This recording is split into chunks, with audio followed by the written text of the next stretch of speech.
Hello दोस्तों, मैं सिद्धार्थ आज आपको बताने वाला हूँ हीट ट्रांसफ़र के बारे में। हीट ट्रांसफ़र कैसे होता है। दोस्तों हम बात करेंगे चालन, संवहन और विकिरण पर। दोस्तों हीट ट्रांसफ़र जो होता है हमेशा उच्च से निम्न की तरफ होता है। ऊष्मा का द्वितीय नियम भी यही कहता है कि हीट का स्थानांतरण हमेशा उच्च से निम्न वस्तु की तरफ, निम्न टेम्परेचर, निम्न ताप की तरफ होगा। और यह तब तक होगा जब तक कि दोनों वस्तुओं में टेम्परेचर बराबर न हो जाए। दोस्तों हीट ट्रांसफर तीन विधियों के द्वारा होता है। पहला है चालन, जिसे हम कंडक्शन कहते हैं। दूसरा संवहन, जिसे हम कन्वेक्शन कहते हैं। तीसरा विकिरण, जिसे हम रेडिएशन कहते हैं। दोस्तों चालन क्या होता है। चालन ऊष्मा का वह अंतरण तंत्र है जिसमें ऊष्मा का स्थानांतरण उच्च तापमान से निम्न तापमान के क्षेत्र तक होता है।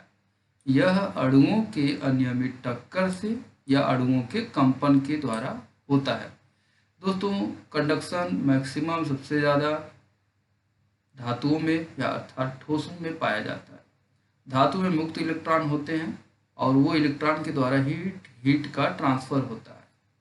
दोस्तों उदाहरण के लिए यहाँ पे दिया है, जब एक छड़ के छोर को हम गर्म करते हैं तो दूसरा सिरा भी गर्म हो जाता है और ये तब तक गर्म होता है जब तक कि पूरे छड़ का टेम्परेचर बराबर न हो जाए। हमने यहाँ पे दिखाया है कि एक लोहे की राड है और उसको एक सिरे पे टेम्परेचर हम दे रहे हैं।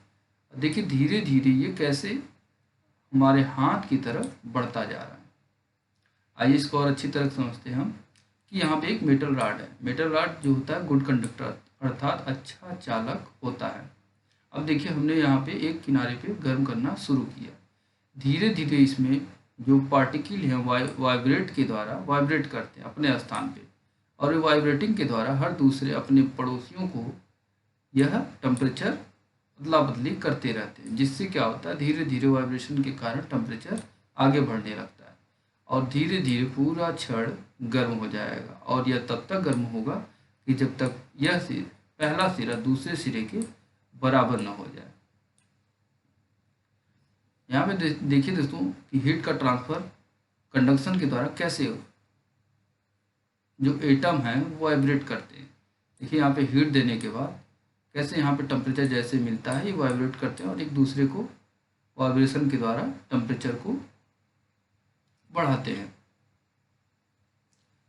हीट टेम्परेचर के द्वारा वाइब्रेशन के द्वारा देखिए यहाँ पे भी आप समझ सकते हैं किस तरह वाइब्रेट हो रहा है हीट होने पे, और जस्ट ये हीट धीरे धीरे धीरे धीरे आगे की तरफ बढ़ता जाएगा।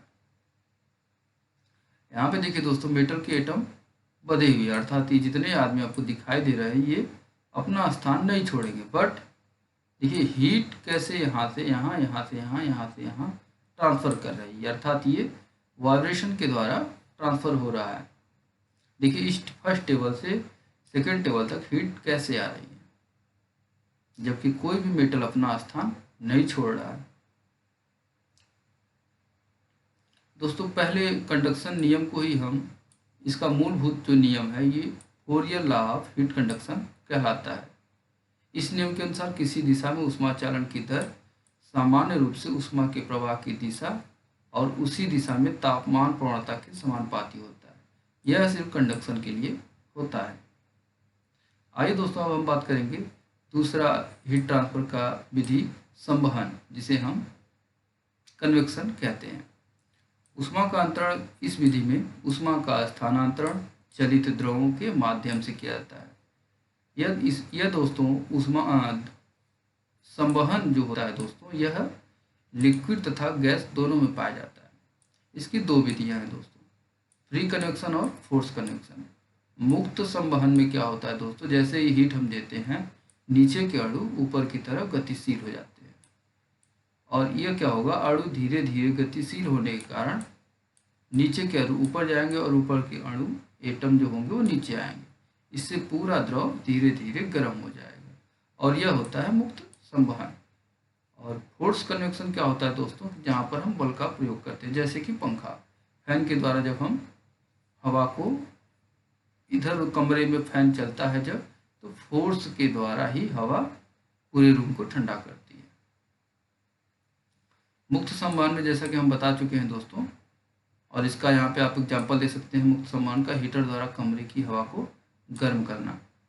जैसे ही रूम में हीटर जलाते हैं तो पूरा कमरा धीरे धीरे गर्म हो जाता है, यह मुक्त संवहन है, इसमें कोई फोर्स नहीं लगाते। बट फोर्स कन्वेक्शन में क्या होता है दोस्तों कि इसका सबसे अच्छा देखिए उदाहरण यहाँ पे दिया है पंखा।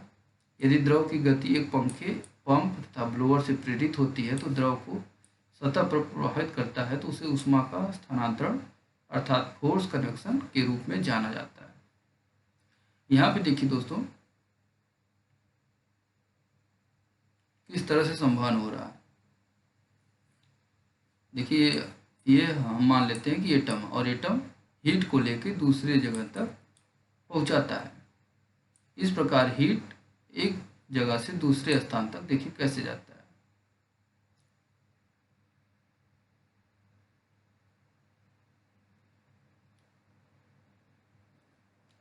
संवहन के इस नियम को हम न्यूटन का कूलिंग नियम भी कहते हैं। इस नियम के अनुसार ऊष्मा अंतरण की दर सतह क्षेत्र के समानुपाती होता है। यह नियम सिर्फ कन्वेक्शन के लिए होता है, जिसे हम न्यूटन का कूलिंग नियम कहते हैं। और यहाँ पे फार्मूला भी दिखाया गया है दोस्तों, आप इसको नोट कर सकते हैं। अब बात करेंगे दोस्तों हम विकिरण की। रेडिएशन, रेडिएशन क्या होता है दोस्तों? रेडिएशन के लिए किसी भी माध्यम की आवश्यकता नहीं होती है। इसमें जो विकिरण होता है वो विद्युत चुंबकीय तरंगों के द्वारा संचरण करता है। जैसे सूर्य के द्वारा पृथ्वी पर जो ऊष्मा आती है दोस्तों, सूर्य का प्रकाश जो आता है वो रेडिएशन के माध्यम से आता है।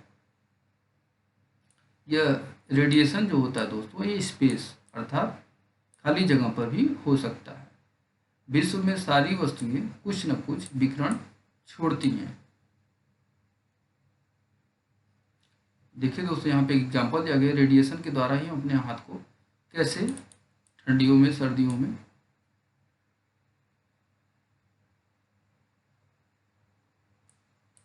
आप देख सकते हैं। यहाँ पे ये रेडिएशन के माध्यम से हमारा हाथ थोड़ा दूर पे भी है, फिर भी हीट को अवशोषित करता है। दोस्तों ऊष्मा की चालकता जो होती है वह धातुओं में सबसे ज़्यादा होती है, और यहाँ पे कुछ सीरियल वाइज हम लोग दिए हैं। देखिए ऊपर से नीचे की तरफ घटते क्रम में दिखाया गया। सबसे ज़्यादा ऊष्मा चालकता चांदी में होती है, उसके बाद कॉपर में, एल्युमिनियम में, फिर कुछ चालक पदार्थ है जिसमें सबकी तापीय चालकता यहाँ पर दी गई है। आप दोस्तों एक ही जगह कंडक्शन, कन्वेक्शन और रेडिएशन का एग्जाम्पल एक ही जगह से आप देख सकते हैं। कंडक्शन में देखिए इसका हैंडल कैसे हीट के साथ गर्म हो जाता है, और यह विधि जो यह क्रिया होगी, यह घटना होगी, यह कंडक्शन कहलाएगा। कन्वेक्शन में यह जो द्रव है, लिक्विड है, यह लिक्विड जो गर्म हो रहा है ये कन्वेक्शन संवहन के कारण हो रहा है। और जो रेडिएशन है देखिए टेम्परेचर धीरे धीरे कैसे बिना माध्यम का बाहर की तरफ आ रहा है। आप अलग अलग यहाँ पे भी देख सकते हैं कन्वेक्शन, कंडक्शन और रेडिएशन का एग्जाम्पल। दो राड है दोस्तों, ग्लास राड और मेटल राड। आप यहाँ पे तापीय चालकता देख सकते हैं, किसकी तापीय चालकता अधिक होगी। यहाँ पे हमने क्वेश्चन भी किया है कि बर्न देयर हैंड फर्स्ट, सबसे पहले किसका हाथ जलेगा, मेटल राड का या ग्लास राड का? इसका आंसर होगा दोस्तों मेटल राड का, क्योंकि इसकी चालकता जो होती है, तापीय चालकता सबसे ज़्यादा होगी और ये सबसे पहले गर्म होगा। आप दोस्तों नोट भी कर सकते हैं, कंडक्शन और कन्वेक्शन रेडिएशन में अंतर भी देख सकते हैं दोस्तों। इसमें जो एनर्जी का ट्रांसफर होगा कंडक्शन में वो डायरेक्ट कांटेक्ट के आधार पर होगा, बिना कांटेक्ट का कंडक्शन नहीं हो सकता। बट कन्वेक्शन में गैस और लिक्विड दोनों में हो सकता है।